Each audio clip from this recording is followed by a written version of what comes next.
Magandang araw po. Ito po si Dr. Tony Liachon. Isa po akong internal medicine specialist at cardiologist po from Manila Doctors Hospital. Ako po ay dating Pangulo ng Philippine College of Physicians, isa pong medical organization ng mga espesyalista ng sakit po. At ang akin pong advokasya ay preventive health education, yung hindi kayo magkasakit. Nandito po tayo sa reseta at kailangan ho natin malaman kung paano natin ho matutugunan na hindi tayo magkasakit. So let's reset our lifestyle, reset our mindset para we will all live a good life. So dito sa episode na ito, mga kababayan, kailangan nating maintindihan kung ano po ang status ng ating healthcare system sa Pilipinas. Alam niyo po ba na ang atin pong healthcare system sa buong Pilipinas po ay 80% ang kinamamatay po ay ang tawag non-communicable disease or hindi nakakahawa. At ito po ay lifestyle diseases. At pag sinabi nating lifestyle diseases, ito po ay mga sakit po na dahilan ng paninigarilyo, hindi pagkain ng tama, hindi nakakapag-ehersisyo, sila po ay hindi ideal ang body weight or overweight or obesity, malakas pong uminom ng alak, at usually may mental stress. So, kung ikukumpara natin globally, ibig sabihin sa ibang bansa, pareho lang halos ang top killer diseases of the world. At yan ay yung tinatawag na mga sakit sa puso, stroke, and then of course, cancer, and of course, diabetes.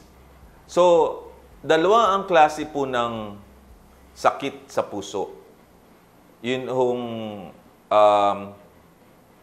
coronary artery disease, yun hong dito sa barado, at yun hong mga sakit na hindi coronary artery disease. Ito ho yung mga valvular disease, yung mga rheumatic heart disease, congenital heart disease. Kaya lang, bihira natin makita ito. At ang common na sakit, ay yun pong tinatawag natin na ischemic heart disease o sakit sa puso. Ngayon, communicable disease naman, ito naman po yung mga nakakahawa. COVID pandemic, alright? HIV, tuberculosis, pneumonia. Pero yan, 20% lang po ng total ng killer diseases ng Pilipinas. 80% pa rin ang non-communicable or lifestyle diseases. Now, mapunta ho tayo sa tinatawag po nating good healthcare system. Ano ho ba ang ideal na healthcare system natin? Tatlo ho ang component niyan. Ang unang-unang component niyan ay health human resources. Ibig sabihin, yun hong doktor, manggagamot, nurses, medtech, lahat ng tao na nasa ospital, or even outside of the hospital, mga barangay healthcare workers. So, ibig sabihin, lahat ho na may kaugnayan sa healthcare system. Unfortunately, ang Pilipinas, ang #1 exporter ng nurses sa buong mundo. Dahil magagaling ho ang nurses, in demand ho tayo. And dahil may greener pasture at ang ating mga nurses, ang salary ay hindi makukumpara sa abroad, umaalis po sila. Right? So, and then, ang doktor, #2 exporter tayo ng doktor sa ibang bansa. So, kung gano'n na mangyayari, dapat ang strategy natin ay i-reset natin ang pag-iisip. Dapat hindi yung curative or downstream, dapat ay preventive or upstream. Pigilin natin kasi mas matipid, mas cost-effective kung ipe-prevent natin rather than mag-i-spend tayo dun ho sa treatment or hospital base na nagkakasakit na ho tayo. Yan ang una. #2, kailangan natin ng funding. Kaya meron tayong PhilHealth. Ang Universal Healthcare Law ay pinirmahan ng Pangulong Duterte, February of 2019, para sa ganon magkaroon ng equitable healthcare system. Alam niyo po ba, pag na-hospital kayo, 60% almost ang binabayad natin, out-of-pocket expenses. Ang dream ng universal healthcare ay mabawasan ito. Now, alam niyo po ba, ang target nating lifespan ay 71. Marami na tayong mga personalities na namatay na bata. Steve Jobs, 56 lang, pancreatic CA.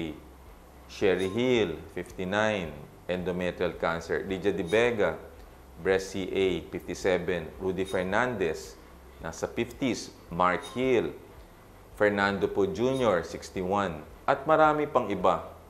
So dapat humaba ang buhay natin from 71 hanggang 80 kasi yung mga bansa na progresibo sa Southeast Asia ay 80 or above na. So ang target natin 71 hanggang 80.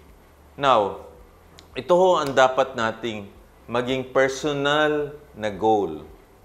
Kung hindi natin ho magagawa ito na buong bansa, pwede natin gawin personal. So, kailangan meron tayong checklist sa sarili natin.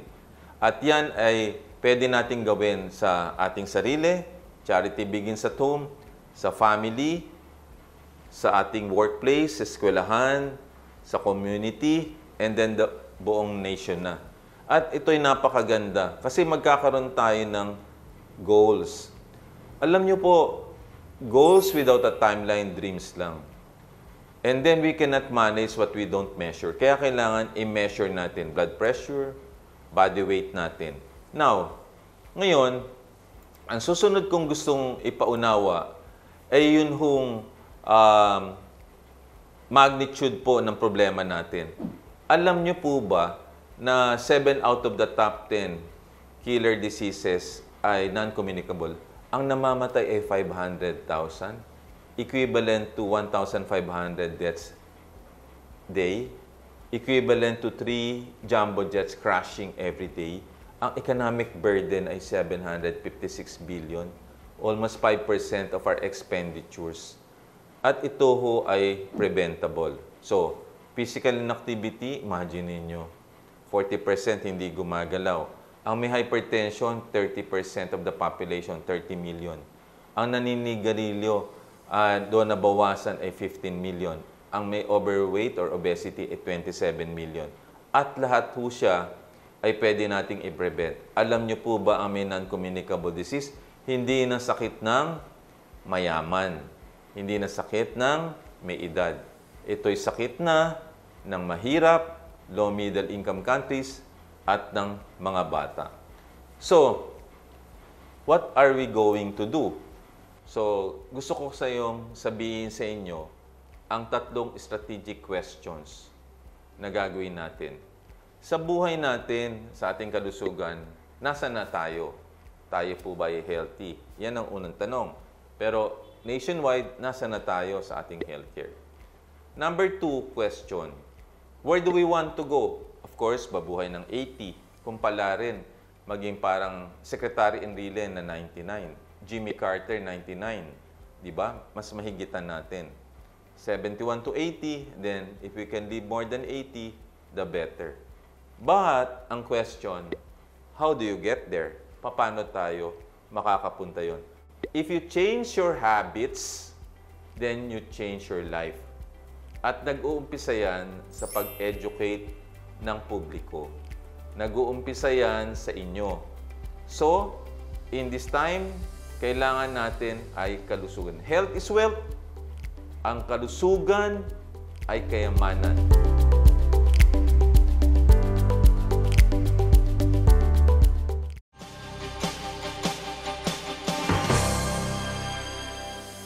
Nagbabalik po tayo sa reseta. Ito po si Dr. Tony Liachon.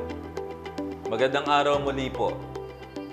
Ngayon po, kailangan natin medyo himay-himayin ang sanhi ng non-communicable diseases.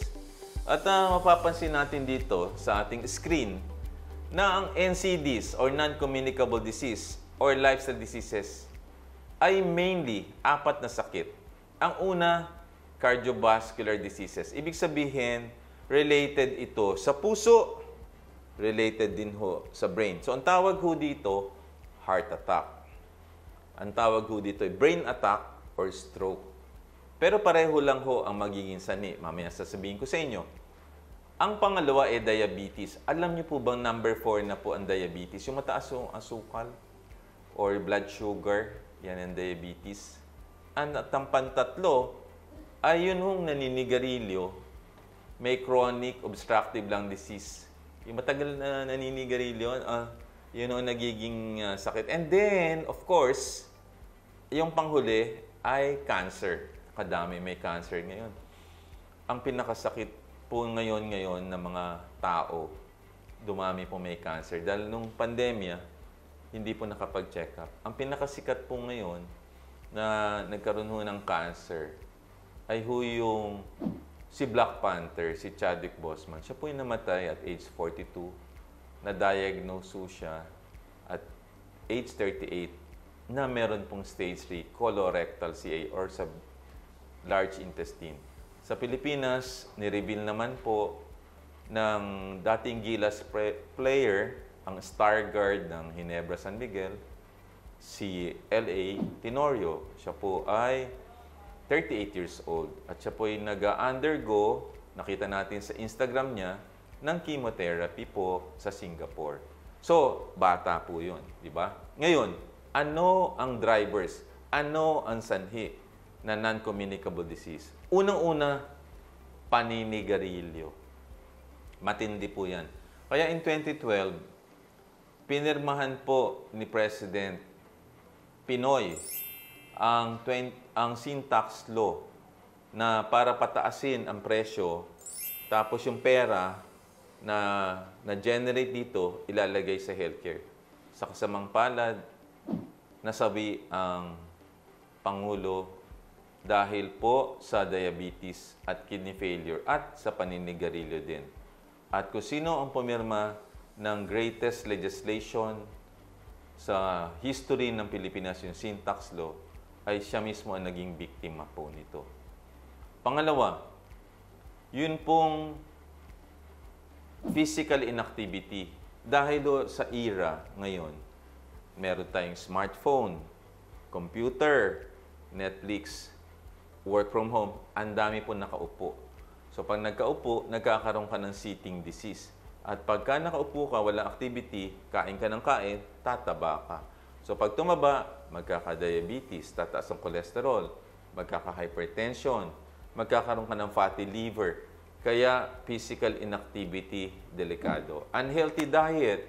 Alam niyo po, in the 1980s, wala masyado pong overweight or obese. Ngayon, nung naglabasan po mga fast food chain, tumaas ang obesity. And yan ay dahil po sa atin hong lifestyle. Now, si Charles Darwin ay sinabing, survival does not belong to the fittest or the most intelligent one.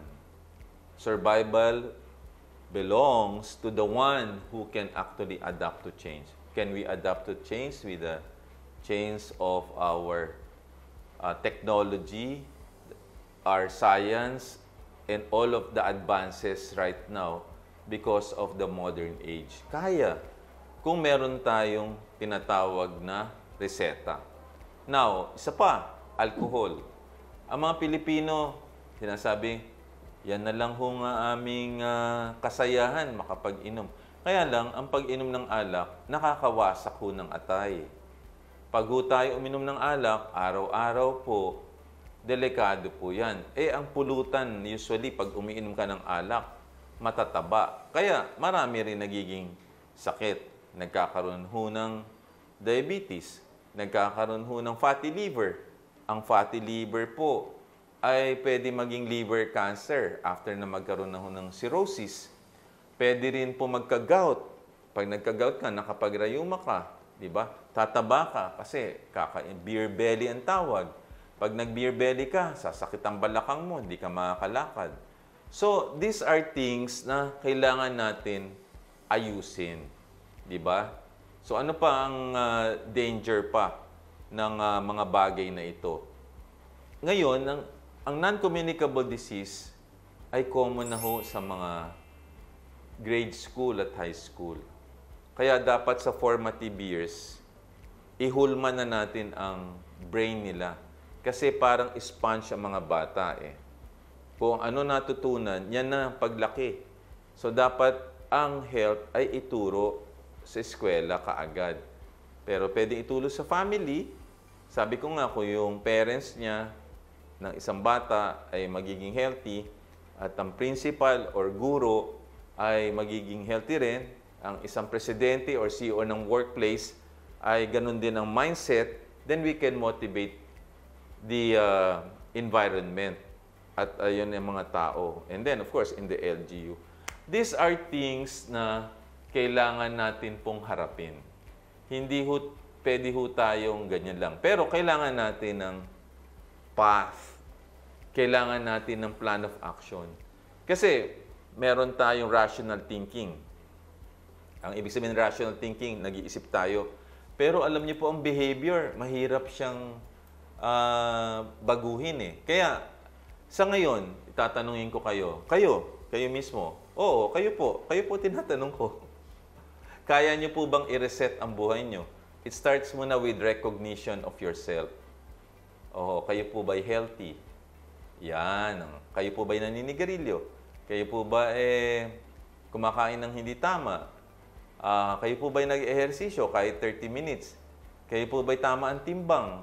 Kayo po ba'y uminom ng alak? Kayo po ba'y mainitin ang ulo? Ayan. On the national picture, yung mga leaders natin, na-implement na ba nila ang universal healthcare? I do not know. Pero individually, saan tayo pupunta?